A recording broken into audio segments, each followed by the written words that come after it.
Hello students, welcome to CUET Hindi medium. मेरा नाम है अवनीश त्रिपाठी। एक बहुत ही इंटरेस्टिंग, बहुत ही शानदार और बहुत ही मोटिवेशनल सेशन लेकर मैं आपके सामने आया हूं, क्योंकि वी हैव द वन जो जिसने कमाल किया है सीयूटी 2025 के एग्जामिनेशन में। जिसने इंडिया में जो कुछ गिने चुने बच्चे हैं 150 के आसपास, जिन्होंने दो सब्जेक्ट में 100% गेन किया है, उसमें से एक हमारे साथ हैं। We proudly welcome and we proudly present to you Nandini. Nandini, कैसे हैं आप? Welcome to the channel. Hello, sir. I'm good. How are you? मैं बहुत बढ़िया हूँ। नंदिनी, सबसे पहले तो मेनी कॉन्ग्रेचुलेशंस, आपको बहुत बधाई। और थोड़ा सा ये बताओ कि रिजल्ट के बाद माहौल कैसा है घर में? सर खुश हैं सब एंड आई होप अब कॉलेज अलॉटमेंट भी अच्छा हो। दस थोड़ा सा एक वो टेंशन होता है कॉलेज वाला। हम्म। तो अभी वो होगा तो फिर नंदिनी, आप किस शहर से हैं? और थोड़ा अपने 12th के सब्जेक्ट्स बताइए कि किन किन सब्जेक्ट से आपने पढ़ाई की और किस शहर से हैं आप? सर मैं बेसिकली अंबाला से हूँ एंड मैं I have been studying in DPS for the past 12 years okay. And मेरे पास 10th के बाद ह्यूमैनिटीज ही political science history psychology English and physical education only 5 subjects. Great. Nanni, इससे पहले कि मैं आगे बढ़ूं, मैं थोड़ा सा, क्योंकि ये हमारा जो चैनल है, जो बच्चे पढ़ रहे हैं, गांव गांव तक, दूर दूर तक ये वीडियोस जाते हैं। और बहुत सारे बच्चे जो ह्यूमैनिटीज हैं या आर्ट्स हैं, इस बैकग्राउंड को लेकर कई बार उनको बहुत कुछ सुनना भी पड़ता है, खासकर छोटे शहरों में। बड़े शहरों के लोग तो अब they are getting adopted to it और जानते हैं कि कितना बड़ा स्कोप है। आप बताओ, आपने कैसे डिसाइड किया कि आप ह्यूमैनिटीज या आर्ट्स बैकग्राउंड से पढ़ना चाहते हो? सर एक्चुअली 8th क्लास से मुझे वो था कि मुझे गवर्नमेंट सर्विसेज में जाना है and thankfully my parents never told me कि मुझे कोई एक particular stream. They were very supportive in every case and still but जब मेरा 10th का रिजल्ट आया तो मोस्टली ऐसा होता है कि जिन बच्चों के मार्क्स अच्छे आते हैं कई बार लोग बोलते हैं साइंस ले लेनी चाहिए थी, साइंस मैथ्स हाँ। में अच्छे मार्क्स हैं। बट आई बिलीव 10th के तक की science maths is very different than 11th 12th की science maths. And 100%। If you feel कि अगर आप वो कर सकते हो, क्योंकि 10th तक you can rely on rote learning, but उसके बाद वाली चीज पर आप जरूरत है 11th 12th वाला। All the subjects are not even science में, ह्यूमैनिटीज के भी सारे सब्जेक्ट्स 10th तक you can do it. You need to get a deeper understanding of all those subjects. Hmm. तो जिसमें भी इंटरेस्ट हो आई बिलीव कि वो लेना चाहिए। लोग बोल के लिए 1 महीना 2 महीना बोलेंगे but at the end it's your life, it's your dream. तो करेक्ट। तो नंदी, एक तो आप ये बताइए कि सीयूटी 2025 में आपका टोटल स्कोर क्या बन रहा है और किन किन सब्जेक्ट में 100% हैं आपके?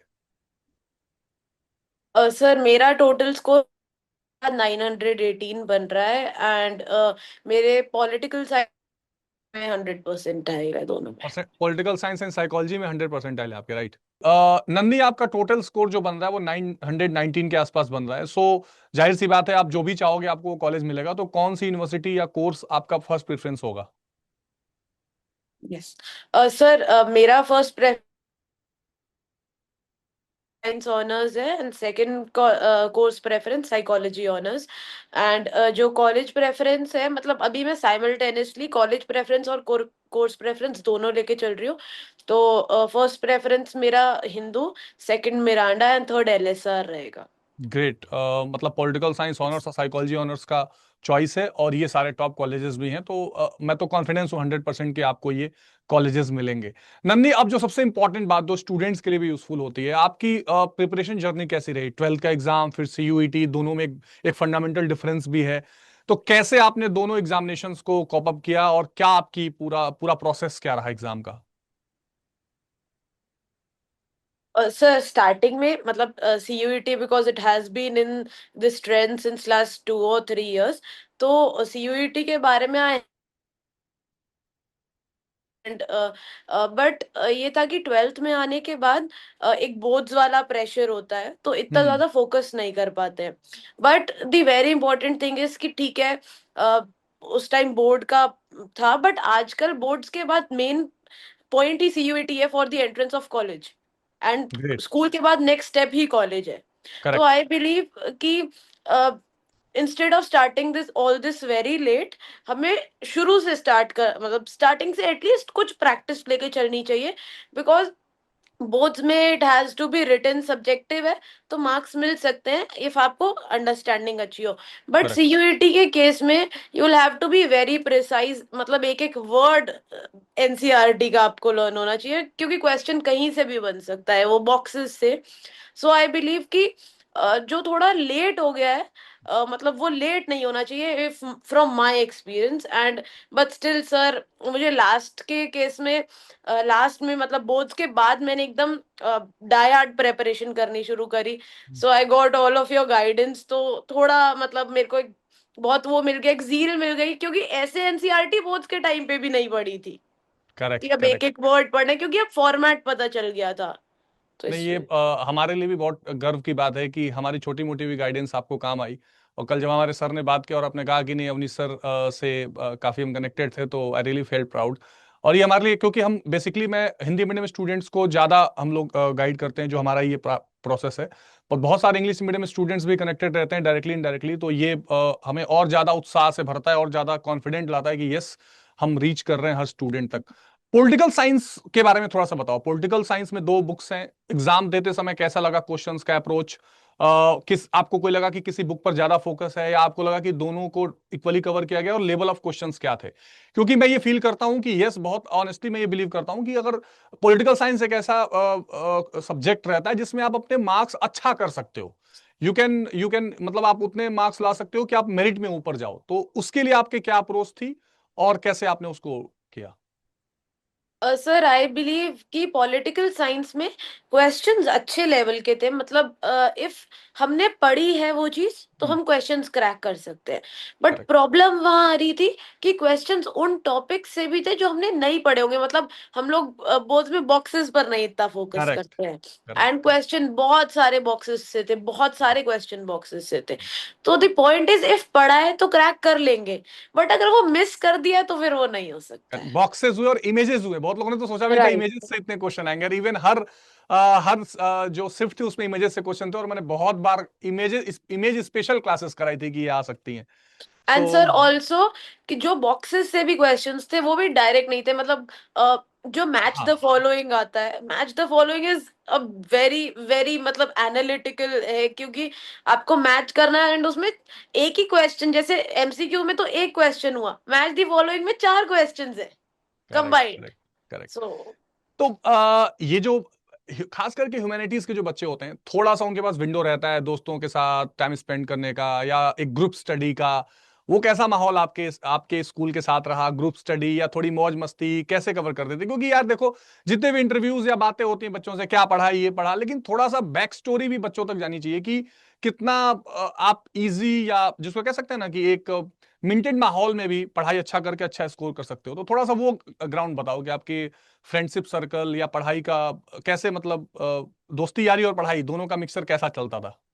Sir I have never been a student जो 24/7 पढ़ता हूँ। I am correct. Seriously telling you. हाँ। एंड एंड शायद कोई भी नहीं पढ़ सकता है, हम एक दिन 12 घंटे पढ़ लेंगे, अगले दिन नहीं पढ़ पाएंगे, नहीं पढ़ पाएंगे 100%।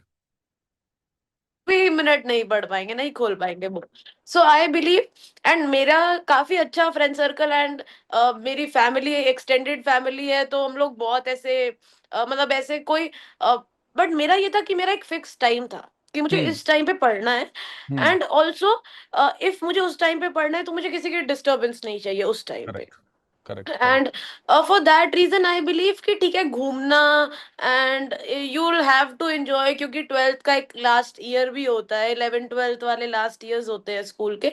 But hmm. आई बिलीव कि जिस टाइम पे आपको पढ़ना है, nobody, not even you yourself, has to distract yourself from all of that. मतलब इससे एक ये क्रक्स निकाल सकते हैं नन्नी, की जो कर रहे हैं वो 100% से करो। जब दोस्तों के साथ हो 100% दोस्ती यारी, पढ़ाई में 100% पढ़ाई क्या, यही होना भी चाहिए। दैट इज द बेसिक मंत्रा। क्योंकि अगर आप हाफ वे में है तो आप ना इधर के रहते हैं ना उधर से रहते हैं, ये एक प्रॉब्लम होती है। और मेरा ये मानना है कि consistency is a very big की फॉर योर सक्सेस, चाहे वो आपकी आपके रिलेशंस हो, दोस्ती हो, या आपका पढ़ाई और करियर हो। सो ये बहुत अच्छा लगा। कोई चैलेंजेस भी आए 11 12 सीयूटी के दौरान, या everything good, smooth? Sir challenges academics के, मतलब हमारी एज में what I have been through, कि हम्म। हम लोगों की एज में एकेडमिक्स के challenges are one thing, but hmm. बच्चों की लाइफ में अपने भी बहुत पर्सनल चैलेंजेस मैं होते वही हैं। कह रहा हूँ, कुछ फैमिली चैलेंजेस या Right. किसी भी तरीके के चैलेंजेस, राइट, बहुत सो बेटा आई फाइनेंशियल है। बिलीव सर, बट सबसे बड़ा पॉइंट ये है कि हमें खुद को इतना डिटरमाइंड होना है कि ये वाले चैलेंजेस हमारी पढ़ाई को अफेक्ट ना करे। हम्म। ऑल तो शायद कर सकते हैं, कुछ टाइम के लिए कर सकते हैं, बट एक रीबाउंड देना हमारी अपनी रिस्पॉन्सिबिलिटी। एंड शायद आप जैसे टीचर्स हमें उसके लिए मोटिवेट कर सकते हैं, एक जील दे सकते हैं अंदर। And that has been the case with me कि बोर्ड्स के टाइम पे कुछ ऐसे चैलेंजेस आए, एंड उसके बाद जब मैंने सीयूईटी का सिर्फ एक स्टार्ट करने के लिए बस ऐसे कि ठीक है एक बार पढ़ के देखते हैं, and that brought within me वो एक जील कि हाँ नहीं कर लूंगी मैं ये, and it was nice. Great great, ये मतलब रियली इंस्पायरिंग है। और अब समझ में आ रहा है आपका साइकोलॉजी में 100% क्यों है। I am really very impressed, और मैं मुझे बहुत खुशी हुई है और बहुत ही प्राउड फीलिंग हो रही है कि हमारे, ठीक है अड्डा से हैं बच्चे जुड़े हुए, दैट इज ऑल, एक किनारे रखते हैं। जो यूथ है, जो कमिंग जनरेशन है, उनके अंदर इतना कॉन्फिडेंस, इतना जील और इतनी मेच्योरिटी है, ये भी एक बहुत अच्छा साइन है हमारी कंट्री के लिए। नंदिनी, अब मैं ये भी आपसे रिक्वेस्ट भी करूंगा और ये उम्मीद भी करूंगा कि हमारे जो आगे आने वाले बच्चे हैं, कभी अगर जरूरत पड़े उनको इंटर्नशिप की या आपके काउंसलिंग की, तो आप जरूर, I will request my team की वो भी उस सेंट्रल टीम में आपको रखें, क्योंकि you deserve to be one. और ताकि आगे जो बच्चे हैं, क्योंकि मैं आपको बताऊं नंदिनी, ये चैनल भी आप देख ही रहे हो, सब देख रहे हो और सब बच्चे भी जान रहे हैं, मेरी कोशिश स्पेशली पर्सनल लेवल पर भी जाकर ये रहती है कि जो रूटेड बच्चा है बिल्कुल ना, छोटे शहरों का, गांव का, या होपलेस है, हेल्पलेस है, उस बच्चे को कॉन्फिडेंस दिया जाए, उसको DU, BHU, Allahabad university and अलग अलग यूनिवर्सिटीज में पहुंचाया जाए। तो आप जैसे बच्चे न सिर्फ उनका कॉन्फिडेंस बिल्ड कर सकते हैं, बल्कि एक मोटिवेशन का भी, इंस्पिरेशन का भी मॉडल हो सकते हैं। नंदी, ये तो हमारी एक बहुत ही छोटी सी बातचीत थी। हम एक बड़ा ग्रैंड फेलिसिटेशन भी करेंगे, उसमें भी I will love to see you, मैं जरूर इन्वाइट करूंगा, और जो भी हमारी फेलिसिटेशन और गिफ्ट जो भी रहेंगे उसको हम करेंगे। Nandi, thank you so much, thank you so congratulations, much. And thank आपके यू। पूरे परिवार को शुभकामनाएं, और आपके पूरे करियर के लिए ऑल द बेस्ट। और हमारी टीम आगे भी आपको जिस भी तरीके की कोई जरूरत या हेल्प पड़ेगी, we will be there at the front, right Nandi? Thank you, thank you, so grateful to you sir, thank thank you. You so much बेटा, thank you so thank much. You.